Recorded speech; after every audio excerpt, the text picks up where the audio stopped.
This is a Rough Tiger production.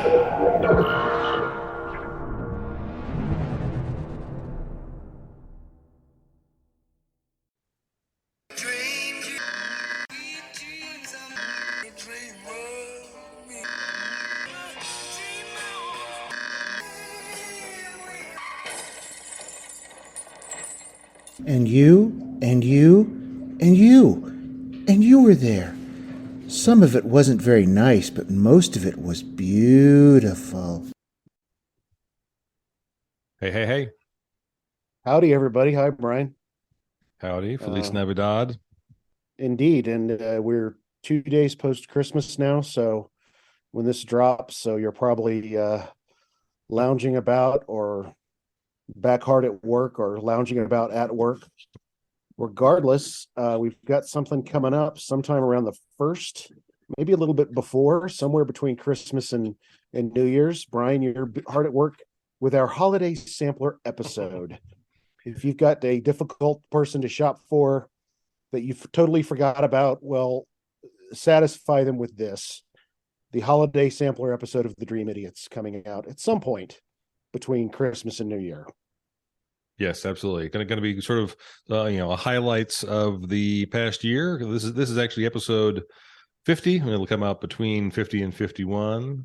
Just kind of a smattering of some of I think probably 6 stories, along with a few curse words of the week.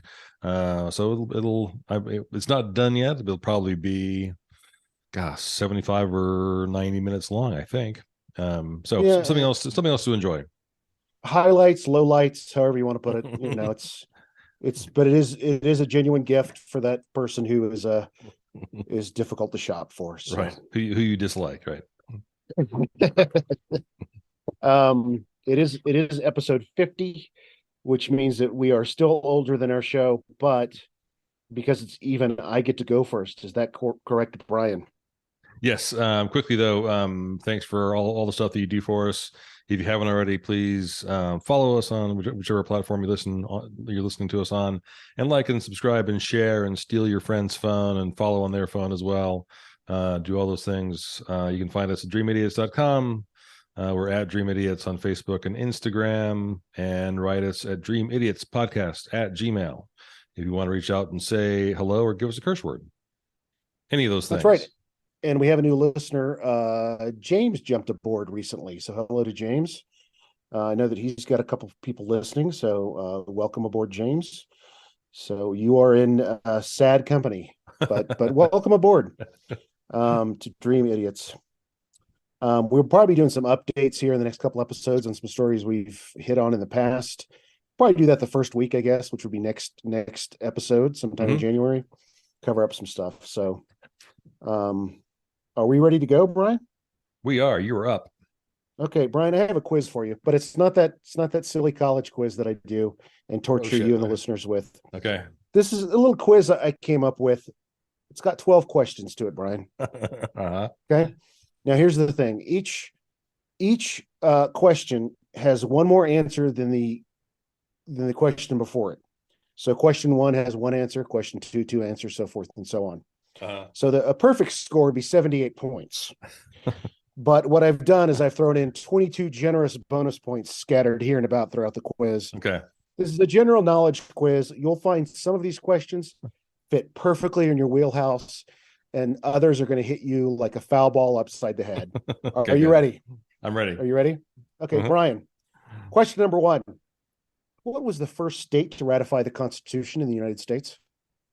The first state to ratify the Constitution. Shoot. Well, it's not Virginia, because Virginia is a Commonwealth. The first state. Pennsylvania. That is incorrect. It was Delaware. Fuck. Yes. Fuck is the alternative. Okay. Bryan, what are the 2 names of the childhood friends betrayed by the title character in Shakespeare's Hamlet? I know you know this. The two Rosencrantz. No. Rosencrantz and Guildenstern? Rosencrantz and Guildenstern. That is Okay. correct. Rosencrantz and Guildenstern. That's 2 points. I've got three famous trios here, Brian. I'm going to give you the first two parts of the trio, and I want you to complete it. You ready? Manny, Mo, and Manny, Mo, and Larry? nope. Curly. Manny, Mo, and Jack, the Pep Boys. Oh, shit. Okay. Larry, Mo, and Curly. there you go. I would have also accepted Shemp for that as well. Okay. Huey, Dewey, and Louis. I would have also accepted Fooey, who is the occasional fourth nephew who shows up Okay. when Really? cartoonists don't know what they're doing. Yeah. Occasionally they would have a fourth nephew show up, and they're like, "Hey, there's a fourth one there." That's just Fooey making an appearance. Oh, it's bonus round time. I've got three more trios for you, Brian, for bonus 3 points. Winkin, Blinkin, and Lincoln, Blinken. Stinkum? I have no idea. Nod. It's an old fairy tale. But who the okay. Lincoln, Blinken, and Nod. Nod. Dewey, Cheatham, and Hal. I knew that was Hal. going to be There the you next go. one. Yeah. Famous law firm. Is that a Marx Brothers routine, or I forget where that's what Three that's from. Stooges bit, Three actually. Stooges. Okay. Yeah. Dewey, Cheatham, and Hal. Bell, Book, and Bell Biv DeVoe. No. Bell Book and it's a movie title. Bell, Book, and Jar. No. Ringer. No. Fuck. No idea. it is not Bell, Book, and Fuck. It is Bell, Book, and Candle. Bell, Book, and Candle. Yeah. No idea. Okay. Brian, I'm not going to count Yoko Ono or Stu Sutcliffe or Pete Best or what's his name, the producer, or Billy Preston, but taking the four traditional people we consider to be the Beatles, okay, the four Beatles. Right. Can you put them in order from youngest to eldest, assuming they were all still alive? Youngest to eldest.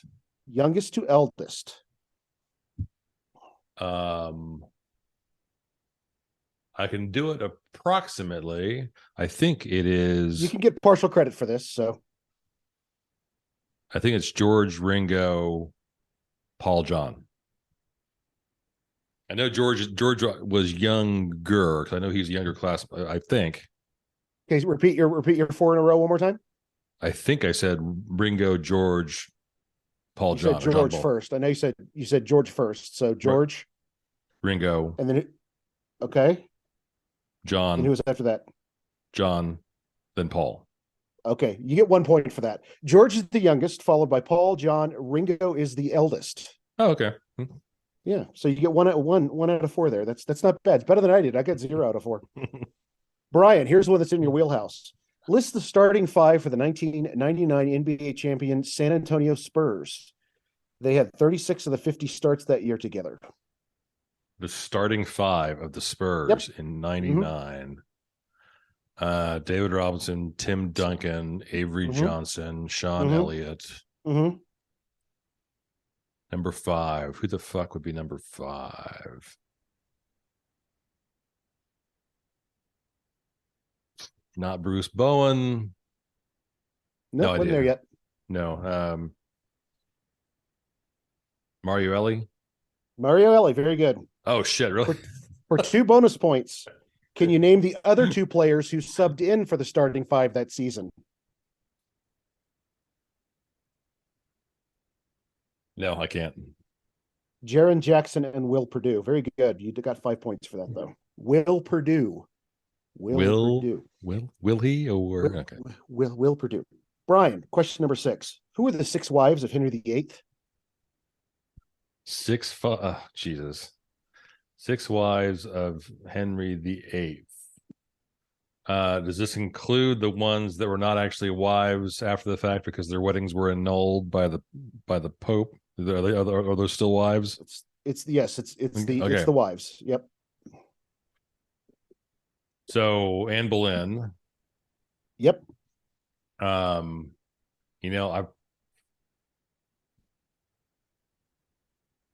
should know this, but I don't. Mary Queen of Scots? No. Nope. I don't know the others. I don't know the others. You sure? I mean, I'm going to shoot myself, but I mean, you're gonna, yeah, but go ahead. Okay. All right. Catherine of Aragon. Okay. Number 2 is Anne Boleyn. Jane Seymour, not the actress. The She other looks Anne, good for her age. the other Anne of Cleves. Catherine Howard and Catherine Parr. So 3 Catherines, 2 Annes, and a Jane. I would have also accepted Liz Taylor or Zsa Zsa Gabor, Brian. Yeah. Number 7, Brian. Uh-huh. Here's some more classical learning for you. What are the 7 wonders of the ancient world? 7 wonders of the ancient world. The pyramids, The Great Cheops, Pyramid of Giza, yes. Giza, Mhm. rather.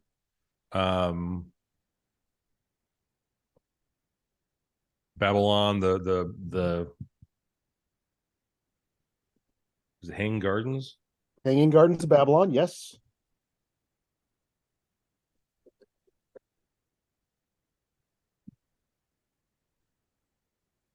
Fuck.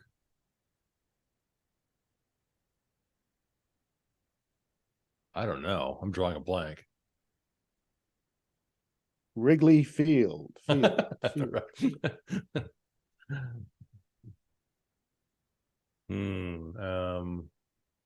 Yeah, no idea. The Colossus of Rhodes, the lighthouse Yeah. at Alexandria. Oh, this is that's the where one. Yeah, okay. I knew This- there was one right there. Yeah, this go is ahead. where I start to lose it. The statue of Zeus at Olympia, the Temple of Athena, and the mausoleum at Halicarnassus. That's the one. Those are the last 2 I always forget. I only got 5 out of 7 for that one. All right. Number 8. Brian, here's a fun one. To date, 8 United States presidents have died in office. Name as many as you can with bonus points for the cause of death. 8 have died in office. 8 have died in office. That is correct. Okay, so Kennedy was obviously shot. Abraham Yep, Lincoln that's 2 points. Abraham Lincoln was also shot. Mhm. William McKinley, Mhm. who weirdly I'm going to reference in my story. That's bizarre. So those 3 were all died. FDR JFK, died in office. Yes, he did. FDR did die in office. That's correct. Right. Mhm. JFK, what were you going to say? I would have also accepted because he was a Kennedy, but for cause of death. Okay. So I did Lincoln. I did 4, right? Yeah. Do you know cause of death for FDR? Well, he had polio. Was it the polio? Or was it somewhere? It was not. It was something else. I don't know cause of death for FDR then. Cerebral hemorrhage. Okay. Others that died in office. William Henry Harrison died of pneumonia. Yes, I would have accepted typhoid for him as well. That's good. 3 more.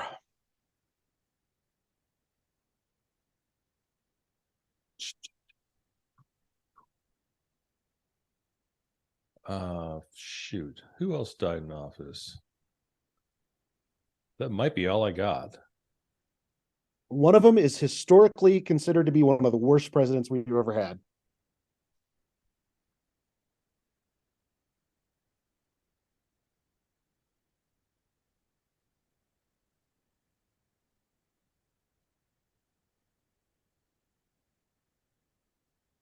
Yeah, that's all I got. Another one really hated Mondays. Hoover didn't die in office. I'm drawing a blank. Who else? Garfield, he was also assassinated. Was he? Okay. Yep. Warren Harding, the historically bad one, died of a heart attack. Mm-hmm. And Zachary Taylor died of cholera or plain old diarrhea. We're not quite sure. Still, that is 2, 4, diarrhea. Jeez. That's 9. That's 9 points. That's great. All right. Here's one that's in your wheelhouse, Brian. It has to do with baseball. Okay.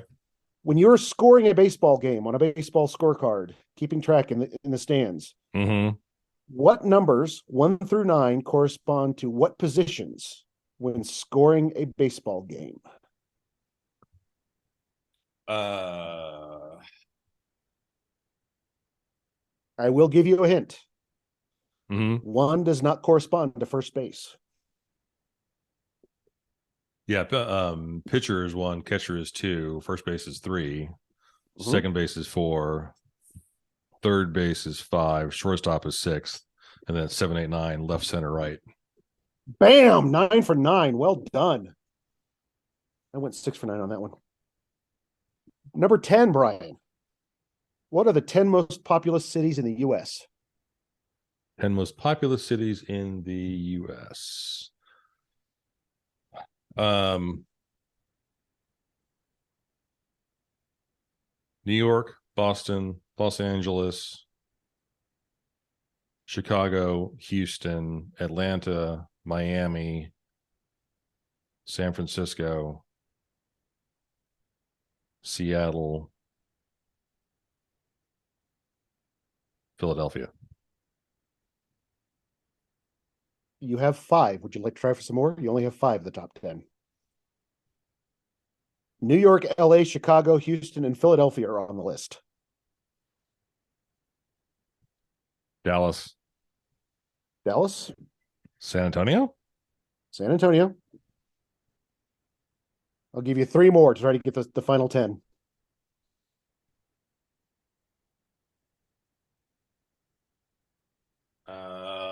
Seattle? Or did I say that?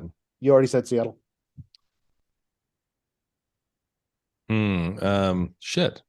What else? Minneapolis? Nope, No. that's 1. Cleveland? No.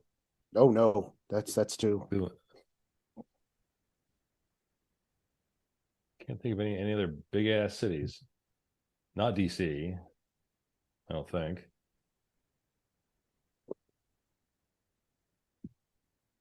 Phoenix. Phoenix. All right, you got 8 for 10. You didn't say San Diego or San Jose. Those are the other 2. Okay. Still, man, 8 out of 10.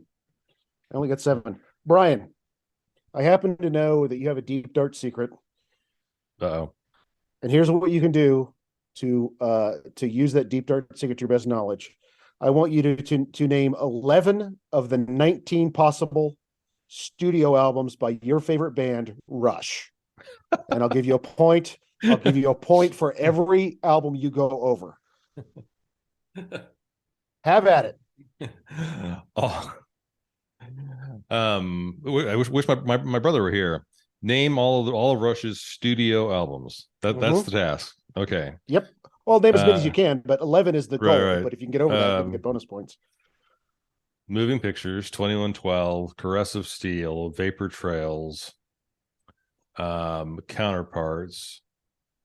Damn, you're all over the place. All right. Roll the Bones. Their last good album.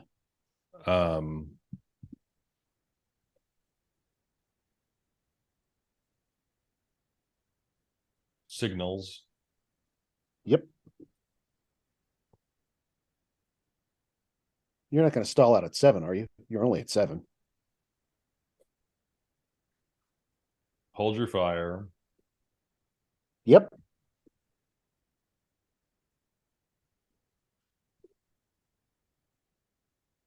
Power Windows. Did I say Presto?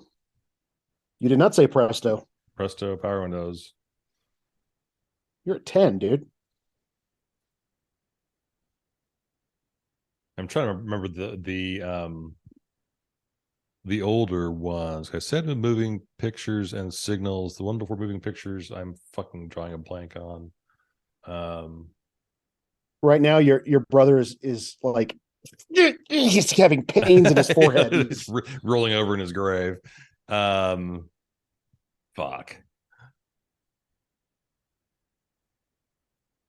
That might be all I got off the top of my head. Okay, are you sure? If I languished here and made our ridiculous listeners listen to silence, I could probably come up with all of them. Well, I'm not going to do that. You missed an easy one. The self-titled one, Rush. Oh, that's true. Fly By Night. Farewell to Kings. Oh yeah. Hemispheres, Permanent Waves, Grace Under Permanent Pressure. Waves. Yep. Test for Echo, Snakes and Arrows, and Clockwork Angels. But still, you got 10 out of 11. Yep. All right, number 12. We are almost finished, Brian. In the first one, you whiffed it on Delaware being the first state. Mhm. Can you name the 12 other original colonies of the United States besides Delaware? The 12 other original colonies.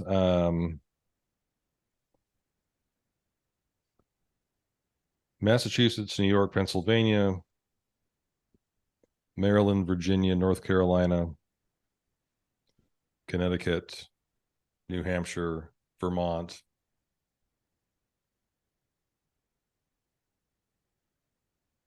Probably not South Carolina. Was it South Carolina? South Carolina, Georgia? Georgia. Maine? Eh. No. And you have one more guess because you've already guessed one incorrectly. So Rhode you've Island. got 1, 2, Rhode Island. You got 9 of the, no, I'm sorry, you got 10 of the 12. You missed, did you say New Jersey? Nope. I did not say And it. you did not say North Carolina either. I did say that. I did say that. Okay, Yeah, you did? said, Okay, so you got 11 out of 12. So you missed New Jersey, and you incorrectly stated Vermont and Maine. They were not part of the original 13 colonies. For your bonus question, Brian, this is the final bonus question of the game. For 1 point, what is the 14th state admitted to the Union? The 14th state. Oh. Mhm.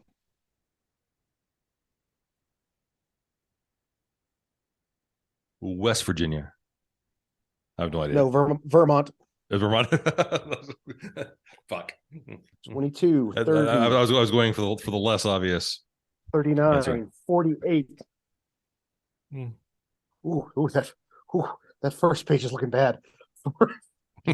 50, 54, 62. Not too bad. Considering you had absolutely no... Considering it's a failing grade, yeah. No, it's not, because it's out of 78. Oh, okay. Let me make sure I do that right. Let's see, 26, 36, 48, 50, 54. Yeah, 62 out of 78. I don't know what that is. I'll figure out the math later. There you go, Brian. A classy end of the year all-around torturous quiz. End of the year torture more for the listener than for me. Sorry about I that, really folks. would have. I honestly really would have thought that you would have gotten like at least 15 Rush albums. I was impressed that you got some of the later ones though. Because after Roll the Bones, they all kind of suck after Roll the Bones. That's just me. So was that better? I agree. Was that better or worse for you than the college quiz? Probably slightly better. I feel like my general knowledge is pretty good. My ability, my wordsmithing with all your fucking puns and torturing me with all that shit, I'm not as good at. Well, I have a classy quiz coming up for you next month, all kinds of classy quiz, and it's very specific. But I think you'll do well in it. So that's coming up in January. All right. Looking forward to it. And I do love how every one of you had this answer. Every one of the 12, you did have the answer "fuck" for one of the questions. So, yeah, sorry. But my favorite word in the English language that I say more often than any other. Oh well. Speaking of bad words that we say often. Mm-hmm. Yep. What's the last one of the year here, Brian? All right. It's time for the Dream Idiot's curse word of the week.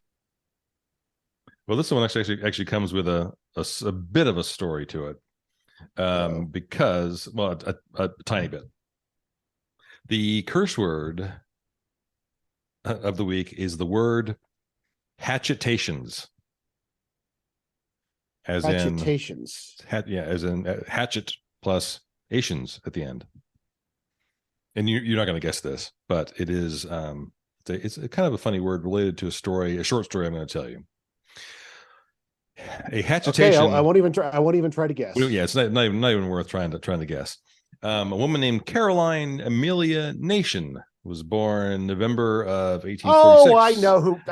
Okay, you stinker. All right. Yep.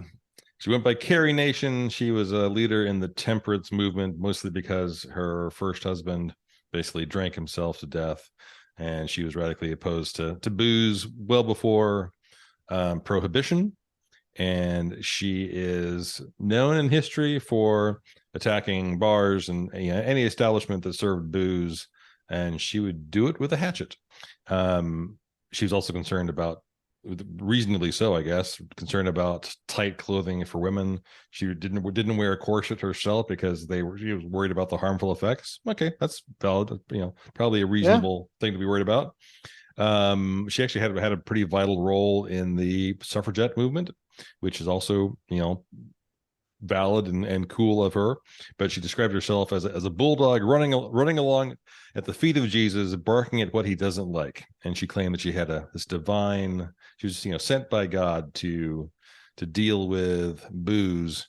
And on this date, November 27th, 1900, she walked into the Carey Hotel in Wichita, Kansas, and destroyed the place with her hatchet. Caused thousands of dollars in damage. This is in $1,900, and was arrested. She did this dozens of times in her life.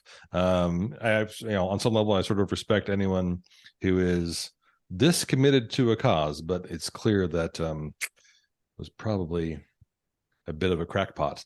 And you referenced presidents that died, or we were talking about presidents that died in office.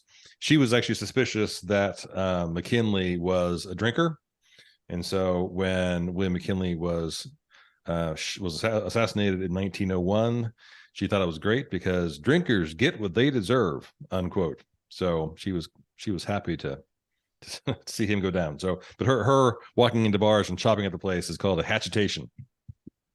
Okay. She must have been very pleased when Grant died then. My goodness, she must have been turning cartwheels when Grant did it finally. Yeah, probably so. A hatchetation. Mm-hmm. So it's like a greeting, like a salutation. Right, yes. But with a hatchet. Much more painful. Yeah. All right. All-American beloved suffragette temperist nut job Carrie Nation. Okay. There you go. And there are thank you, Bryan. Yeah, there's lots of other stuff out there. I listened to this. First time I ever heard about her was I listened to her a bio about her on some other podcast, but she's there's tons more about her. She's crazy, but fun to hear about. Well, she's another one of those people who stomped on the Terra. So there you go. So for my little tale this week, this is we're just after Christmas. I guess it was 2 weeks ago we talked about the Caganer and the Christmas pooper, which I still think is got to be hands down my favorite Christmas related story of all time. But I have one other that I like nearly as much. Ever heard of the sausage swiper? The sausage swiper. The sausage swiper. Yes. Actually, I believe that was a Hanna-Barbera cartoon voiced by Paul Lind, I believe. Is that right? Okay. No.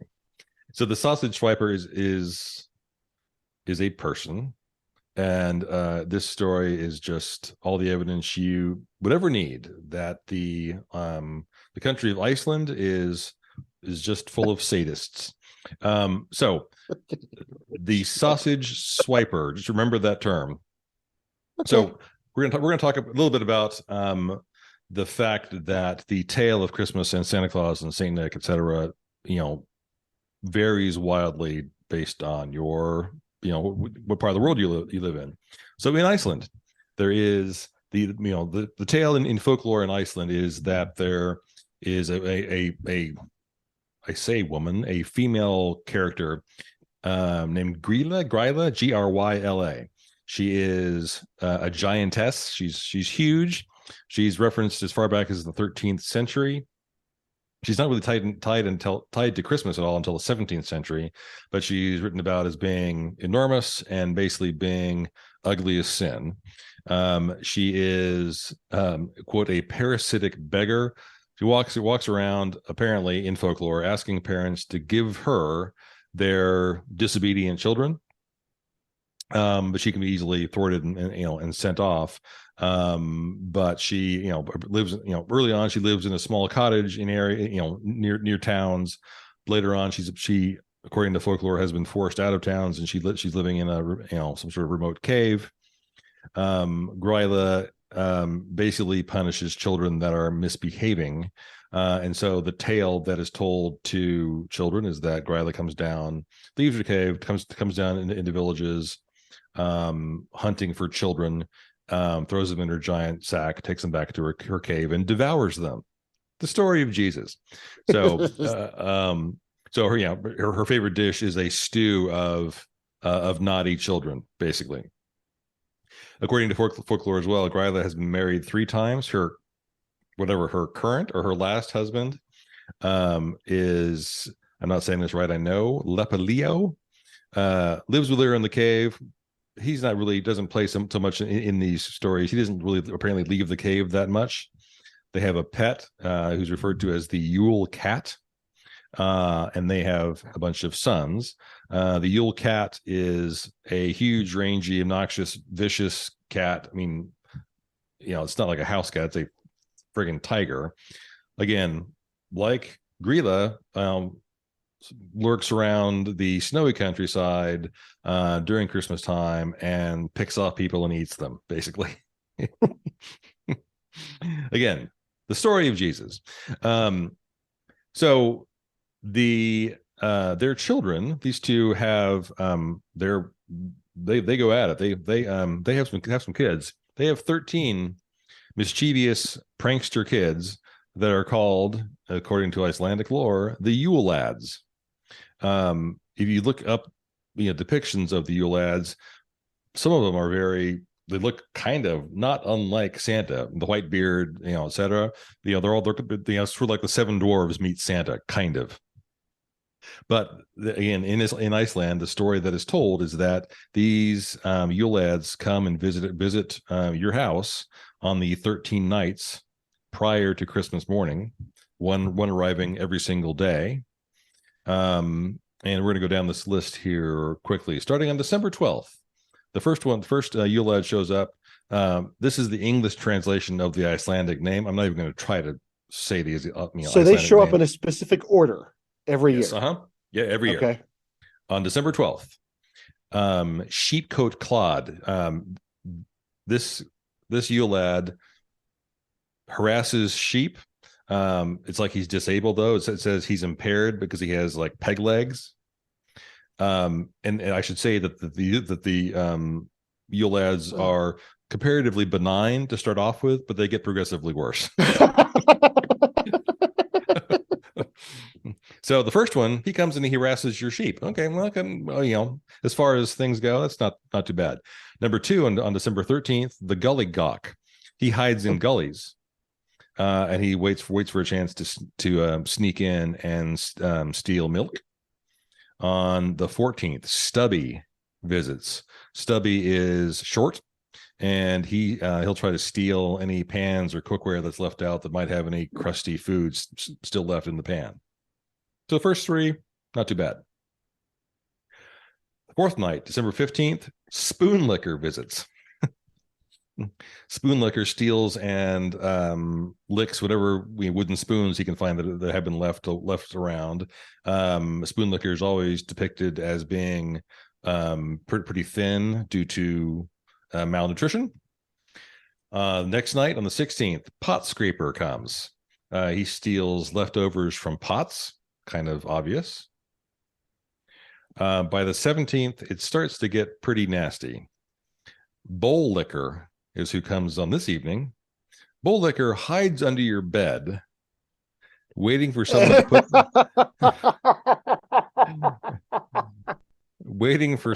to put a empty bowl or dish either on a table next to their bed or on the floor next to the bed, so they can steal the bowl and finish the food that's left in the bowl. Oh, I was thinking a different kind of bowl. Sleep tight, kids. On the 18th, Door Slammer, kind of obviously, Door Slammer likes to slam doors, likes to wake people up in the middle of the night. On the 19th, well, that's all teenagers, am I right? That's all. That's all teenagers. There's door Right. slammer and there's light lever on her, right? Next night on the 19th, there is Skier Gobbler, SKYR. SKYR is something similar to yogurt. So Skier Gobbler comes in and tries to murph any yogurt you might have. Tries to what?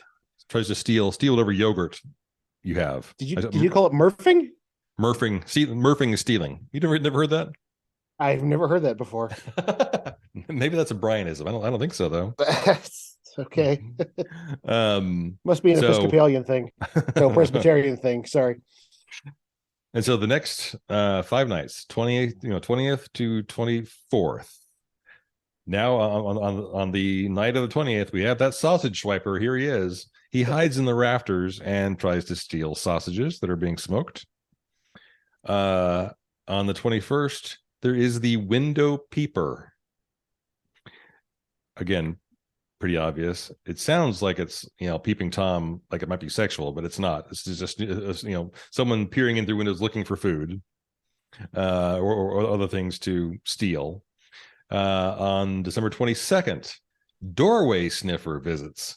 He has a huge nose and a good sense of smell. Again, just trying to find food. On December 23rd, Meat Hook has a I don't think it's a hook for a hand. I think has an implement as a tool that will reach in through a doorway and try to spear some meat that's been left out. And finally, on Christmas Eve, you have the candle stealer, which seems benign enough, but the candle stealer follows children in order to steal their candles, because according to Icelandic folklore, candles are edible. I mean, candles at the time were made of fat, made of tallow, basically, so you could eat them. So your children are being followed by this huge man who wants to steal your candle and eat it. And there are your newest members of Congress. Senator Meat Hook. So anyway, maybe not quite as memorable as the Coganair, but still incredibly amusing. That and horrifying. All these children are like, there's someone under my bed who's doing what? Right. So who's doing what with the what now? What?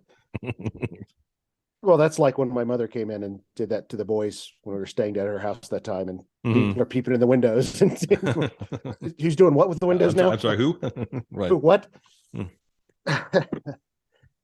there you have it. All right. The story of the Icelandic Christmas. Well, there you go, folks. We've given you peepers and poopers and liquors and all kinds of we give. All kinds of holiday malfeasance. Yes, very indeed. nice. That's it for 2022 for us. Episode number 50. I can't believe we've knocked out as many as we have. I can't either. We've got tons more coming. A little Christmas or holiday sampler coming up here shortly, and then a bunch more coming in the new year.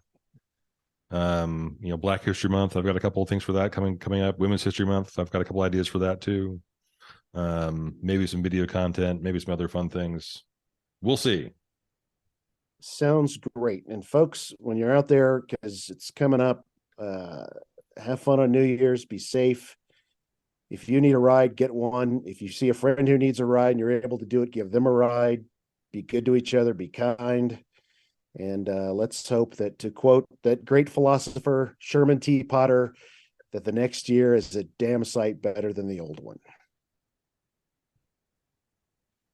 This is a Rough Tiger production.